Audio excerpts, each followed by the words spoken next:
Bonjour à tous. On va continuer. Donc, j'ai déjà donné un exercice d'approche, la séance précédente. Et maintenant, on va faire la correction et on continue notre leçon. Alors, voilà la courbe donnée, une fonction qui est définie comme ça. La première question, c'est déterminer D de f. Donc, vous allez recopier ça dans votre cahier d'exercice, dans la partie exercice, l'énoncé, et on va répondre directement. Alors, premièrement, d'après le graphe, donc D de f, donc j'ai déjà parlé, pour déterminer le domaine de définition, on commence gauche à droite, de gauche vers la droite. Donc, remarquez bien, on va chercher les réels qui ont une image, donc les perpendiculaires, jusqu'à arriver à moins 3. Donc, moins 3 a une image, et pour les autres, on continue, ils ont une image, jusqu'à le 0. Donc, le domaine de définition, c'est moins 3, 0. Donc, j'ai déjà dit, le domaine de définition se lit sur cet axe. C'est l'ensemble des x. Voilà. Passons à la deuxième question. On va utiliser le graphe pour répondre à ces questions-là. Petit a, c'est l'image de moins 3. Donc, f de moins 3. Donc, je vais écrire comment expliquer ça correctement, avec des phrases évidemment. Donc, le moins 3, on le prend sur cet axe-là. L'axe des x, f de x. Et l'image, c'est f de x, on le lit sur cet axe-là. C'est très simple. Donc, le moins 3, je le prends ici. Voilà, le moins 3. Et on trace la perpendiculaire à l'axe des abscisses. Donc, ce que je vais écrire ici, la perpendiculaire à l'axe des abscisses DOI, passant par, vous donnez le point A1 qui est ici. Et on lit ses coordonnées. Donc, il se trouve sur l'axe des abscisses. Donc, c'est moins 3, 0. Alors, cette perpendiculaire coupe CF, la courbe, en un seul point ici. Donc, en A, d'accord, coupe CF en A, virgule. Et ce point-là, qu'est-ce qu'on va chercher? On va chercher son projeté orthogonal. On le détermine ici. Donc, le projeté, virgule, le projeté orthogonal de A sur maintenant l'axe des ordonnées DOJ. Et d'après le graphe, donc combien on a de projetés? Un seul. Voilà, le projeté c'est ici. Donc quand on fait le projeté ici, donc on trouve un point, le voilà. Les coordonnées de ce point-là sont 0, 2. Donc, et d'après le graphe, A2 de coordonnées 0, 2. Voilà. Et voilà. Donc, l'image de moins 3 est égale à 2. Bien. Vous allez faire la même chose pour moins 1,5. Voilà, le moins 1,5, c'est ici. Bien. On trace la perpendiculaire au point, vous le nommez, donc de coordonnées moins 1,5, 0. Coupe la courbe en un point, par exemple C. Et on cherche le projeté et on détermine les coordonnées qui sont 0, 5,5, voilà, 1, 2, 5,5. Donc, l'image de moins 1,5 est 5,2. C'est bien. Donc, essayez de le faire vous-même. On passe à petit p.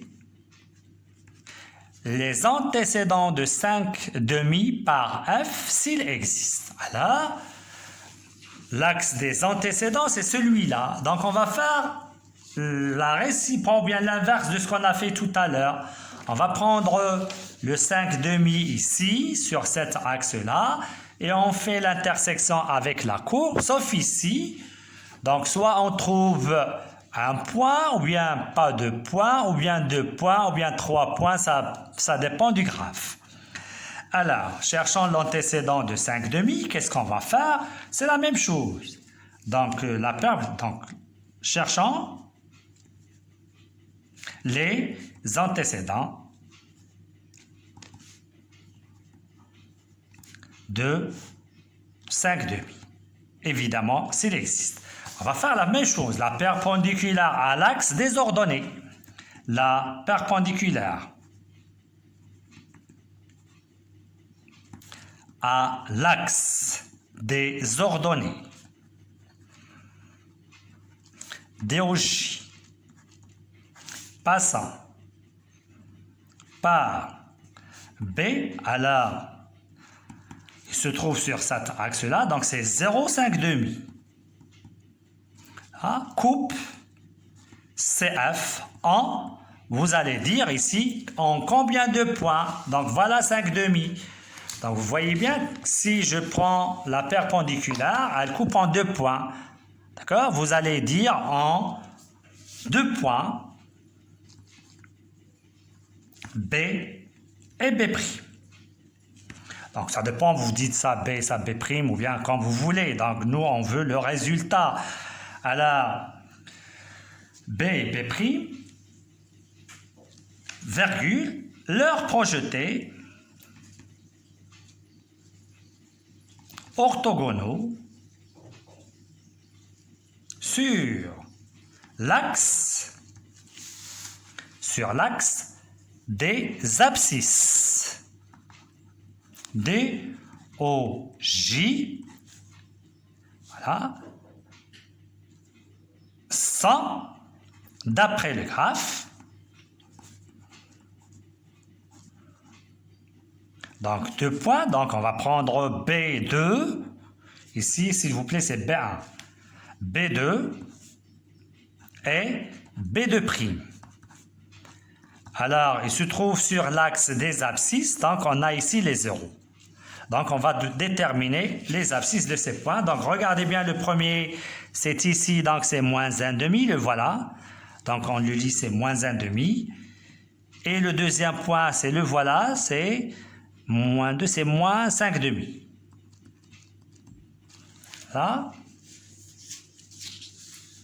Par suite, là, donc voilà les antécédents. Donc, se lit sur cet axe-là, l'axe des antécédents, c'est bien? Donc, par suite, 5 demi a 2 antécédents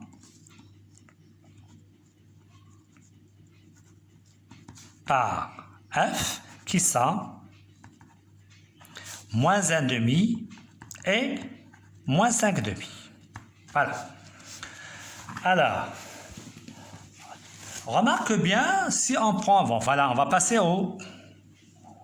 à la deuxième question. Regardez bien qu'est-ce que j'ai demandé ici, donner graphiquement le nombre. On va voir pourquoi on a donné ici le nombre et non les antécédents. Je veux le nombre. Par exemple ici, si je veux quel est le nombre des antécédents, il a 2 antécédents. D'accord? Donc, il a 2 antécédents. Vous voyez bien? Alors, je veux que le nombre. Je ne veux pas lesquels. On va voir pourquoi. Prenons par exemple le 2. D'accord? Donc, pour le 2, on va le prendre ici. Donc, c'est 0,2. Et on va faire la perpendiculaire. On trouve 2 points. Voilà. Donc, regardez bien, quand on fait ici la perpendiculaire, on le trouve ici. Est-ce que vous pouvez dire combien ce point-là, quelles sont les coordonnées de ces points? Donc, c'est impossible. On peut donner une valeur approchée, c'est entre 0 et moins 1,5, mais c'est impossible de le donner avec une valeur exacte. Donc, c'est pourquoi on donne le nombre des antécédents. Pour celui-là, on peut le faire, oui, voilà, on peut le lire. Mais ça, c'est impossible. Donc, c'est pourquoi on donne le nombre des antécédents. Donc, c'est quoi le nombre des antécédents? Donc, regardez bien. Donc, coupe CF en 2 points. On va faire leur projeté. On trouve évidemment 2. Donc, pour chercher le nombre des antécédents, on prend le nombre qu'on veut ici, par exemple 2, donc c'est 0,2, le voilà.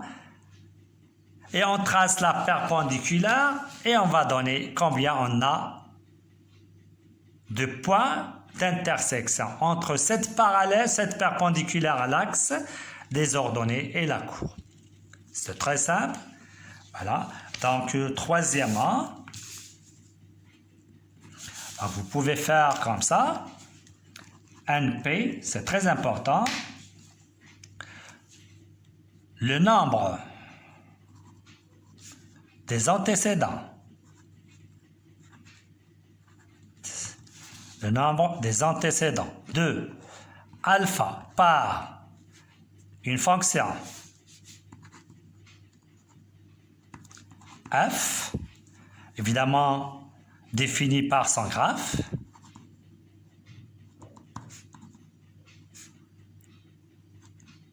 sa représentation graphique. Excusez-moi, donc des fois j'utilise représentation paramétrique, c'est faux, donc c'est représentation graphique. Alors le nombre est le nombre de points d'intersection entre CF et la droite. Alors, remarquez bien quand je trace cette droite, d'accord? C'est la droite perpendiculaire, on va voir la droite perpendiculaire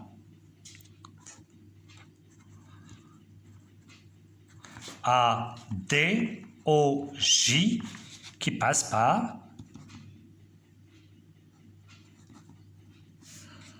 le point de coordonnées 0 alpha. Voilà, donc le nombre de points d'intersection entre, voilà, c'est ce qu'on va faire, donc c'est tout. Bref, essayez de donner directement la réponse. Alors, pour petit a, donc, on trouve, donc regardez bien, pour petit a, 2, le voilà 2, 1, 2, donc c'est 2 antécédents, donc 2 à 2 antécédents.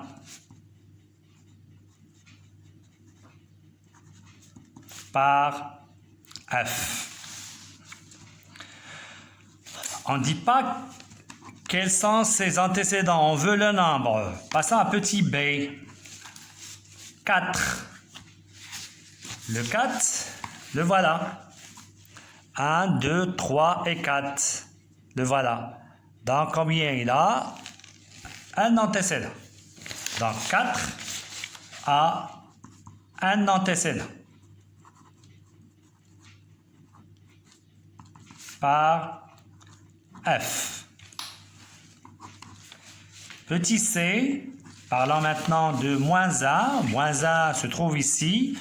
Et on trace la perpendiculaire. Elle ne coupe pas le graphe. Donc, moins 1 n'a pas d'antécédent. Par F. Passons à petit d qui va utiliser un paramètre m. C'est le cas général. Donc, le point qu'on prend ici, il appartient à l'axe des ordonnées. Donc ça, c'est 2 coordonnées 0, 1. Et on commence du bas vers le haut. D'accord? On prend M ici, M ici, M ici, et on va parler quand est-ce qu'il n'a pas d'antécédent, quand est-ce qu'il a un antécédent, deux antécédents, etc. Alors, petit t, ça veut dire on va discuter les cas selon le paramètre M. Regardez bien, selon les valeurs du réel M. Alors, on commence par, ici c'est vers moins l'infini, donc regardez bien, elle ne coupe pas le graphe jusqu'ici. Regardez bien, jusqu'ici. Ici c'est quoi? C'est 1.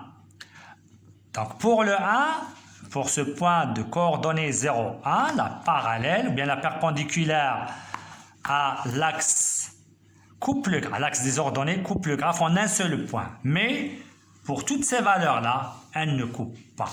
Donc, premier cas. Si M appartient à moins l'infini jusqu'à 1 ou vers 1, donc on remarque que M n'a pas d'antécédent.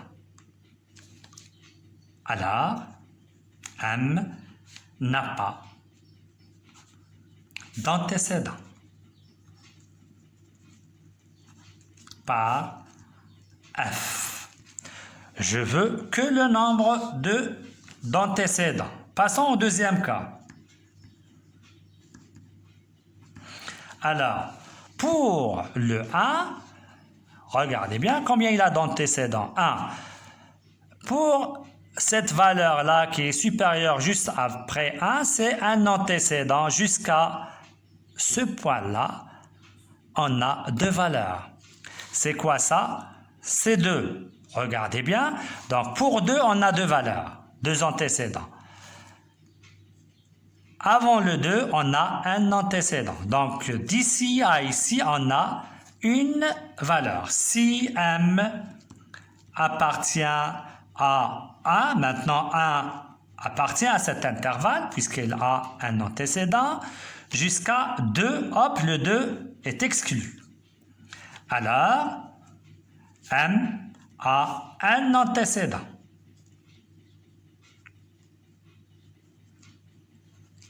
Par F. Ici n'a pas d'antécédent, ici a un antécédent par F. On est ici sur 2 et hop, on a deux valeurs, deux antécédents, 2 points, 2 points, 2 points, 2 points, jusqu'à 4. D'accord? Donc jusqu'à 4, on a 2. Donc ici, on a un antécédent. Donc on va, troisième cas. On utilise le graphe. Si M appartient maintenant à 2, qui appartient à cet intervalle, jusqu'à 4, qui n'appartient pas. Voilà le 4. Donc, on a deux antécédents. Si M, alors, M a deux antécédents.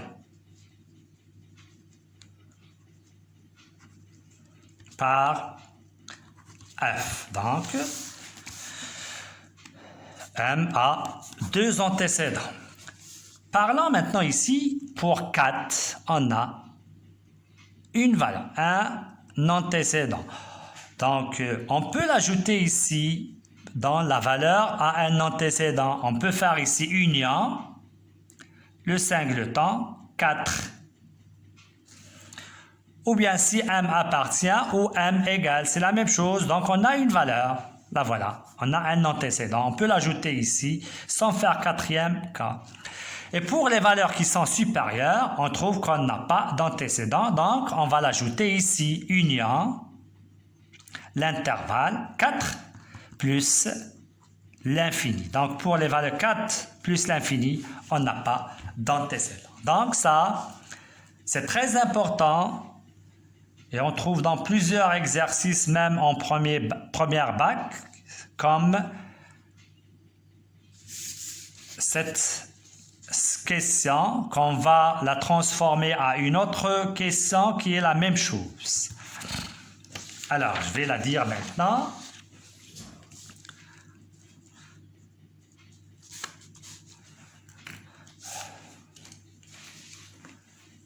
la question, trouver les antécédents M par F, c'est la même chose, donc c'est la même chose que résoudre graphiquement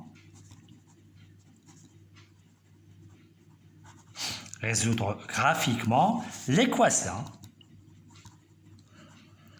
fx est égal à m. Voilà. Donc dire cette question ou bien celle-ci, ça veut dire la même chose. Je vais expliquer un petit peu les choses, comment ça se passe ici. Alors, résoudre graphiquement. Alors, ce qui convient à fx, graphiquement, c'est la courbe CF. Y égale fx. C'est l'équation cartésienne de CF. Pour M, d'accord, ça lui correspond Y égale M. Regardez bien, Y égale M. On a dit ça, c'est une droite cartésienne qui est parallèle à l'axe des abscisses. Ça, c'est droite parallèle à DOI. On a vu ça. D'accord? Donc, pour la tracer, parallèle à DOI, ça veut dire perpendiculaire à l'axe des ordonnées. Donc, on a vu ça. Donc, c'est une droite. Donc, droite delta d'équation Y égale M. Il suffit un point qui est 0, 1 pour la tracer, comme ça. Alors, quels sont les X qui vérifient fx égale M? D'accord? Ça veut dire les points qui se trouvent ici et ici, points communs.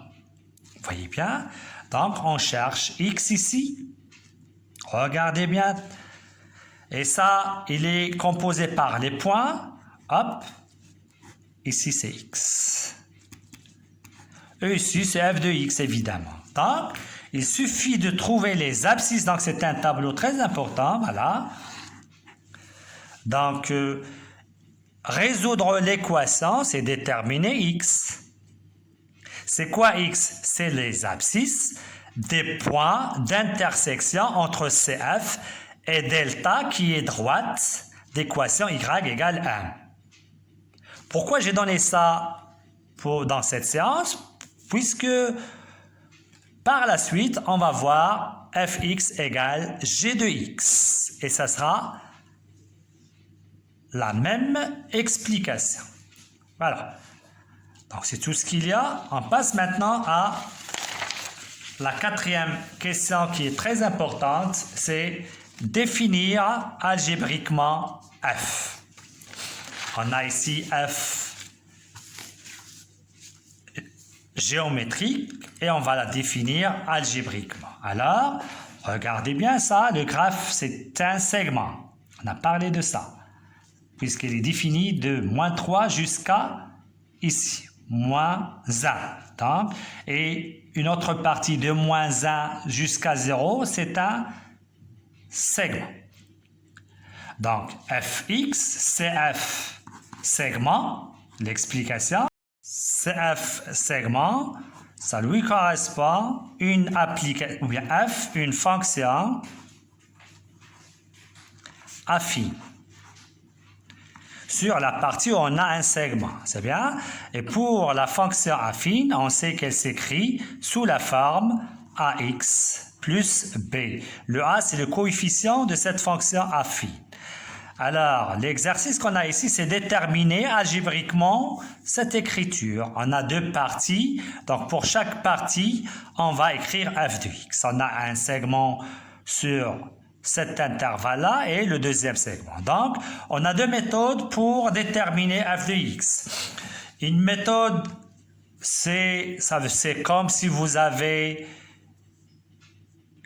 ou bien on détermine premièrement a, le coefficient de la fonction, et vous avez vu l'année précédente, a, en général, c'est f de alpha moins f de bêta sur alpha moins bêta.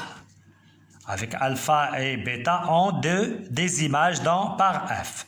La deuxième méthode, ça veut dire on va utiliser un système connaissant 2 images par f. Donc, on va voir les 2 méthodes.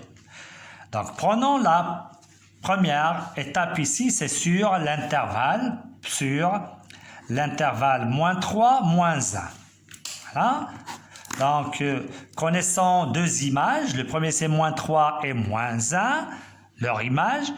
Donc, f de moins 3, ça donne, on a déjà fait ça, c'est 2. Et l'image de moins 1, c'est 4. Alors, ou bien on peut prendre un autre point ici, connaissant par exemple ça, et on cherche son image, d'accord? Mais la réciproque, pour tracer, il faut prendre les extrémités. C'est très important. Alors, déterminons le A. On a, virgule, A est égal f de moins 3 moins f de moins 1. Vous connaissez ça sur moins 3 moins 1. Pour le moins 3, l'image c'est 2, moins 4 sur moins 3 plus 1, qui est égal, en haut c'est moins 2 sur moins 2, c'est 1. Donc f de x s'écrit x plus b. Et pour le b, on le détermine par soit cette image, soit celle-ci, quand vous voulez. Prenons celle-ci, f moins 1 égale 4, signifie, on remplace ici moins 1, donc c'est moins 1 plus b égale 4, signifie que b est égal 4 plus 1, c'est 5. Donc, f de x est égal x plus 5. Vérifions est-ce que c'est juste. Pour moins 3 plus 5, c'est 2. Pour moins 1 plus 5, c'est 4. Donc ça, c'est sur cette partie-là. Maintenant, prenons sur la deuxième ici. De même, on a un segment. Donc, c'est une fonction affine. D'accord? Donc, il faut signaler ça. Hein? CF sur moins 3, moins 1 est un segment. Donc, f de x est une fonction affine sur moins 3, moins 1. Par suite, vous dites f de x est égal à x plus b. Et on écrit ça. Deuxième méthode, donc sur cette partie-là, on écrit encore de la même. CF est un segment sur moins 1, 0, sur cette partie-là. Donc, f est une fonction affine sur moins 1, 0. f de x égale à x plus b. Donc, c'est sur moins 1, 0. On a f de x égale à x plus b. Alors ça, on va voir f de moins 1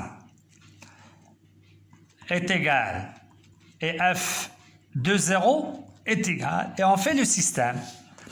Connaissant f moins 1, on a dit f moins 1 c'est 4 et f de 0 c'est 1. Signifie, regardez bien, c'est simple. Alors, vous remplacez dans ce qu'on a ici, moins 1. Donc, c'est moins a plus b égale 4. Ici, le b égale 1. Vous voyez bien, j'ai laissé la deuxième méthode ici, puisque directement on trouve les b. Si on a cet exemple ici dans le système, on aura un système à 2 valeurs, c'est simple à le faire, vous le savez évidemment. Alors, le b égale 1, donc le a, on va le ramener de ce côté-là, c'est b moins 4, signifie, et on trouve le b, toujours c'est 1, et le a, c'est 1 moins 4, c'est moins 3. f de x, donc, d'où f de x, c'est moins 3x plus 1. On va vérifier pour moins 1, donc c'est 3 plus 1, c'est 4. Pour le 0, c'est 1. On n'a pas terminé. Par suite, nous, on veut ici déterminer algébriquement f, c'est sur ce domaine de définition moins 3, 0. On écrit f de x est égal à x plus 5 si x est compris entre moins 3 et moins 1. f de x égale moins 3x plus 1 si x compris entre, ici c'est 0, ici moins 1. Vous pouvez faire ça puisque dans les deux cas, regardez bien ici, attention pour moins 1, donc moins 3, moins 1, donc c'est x plus 5. Alors, pour le moins 1, c'est 4. L'image de moins 1 ici. Pour l'image de moins 1, c'est 3 plus 1, c'est 4. Donc, on peut ajouter ici ou égal. C'est la même chose. Comme on peut écrire ici strictement, c'est la même chose. Merci, on va continuer sur cette approche-là dans la vidéo prochaine. Donc ça, c'est comme un exercice, mais l'approche de ce qu'on va faire, c'est dans la vidéo prochaine. Merci.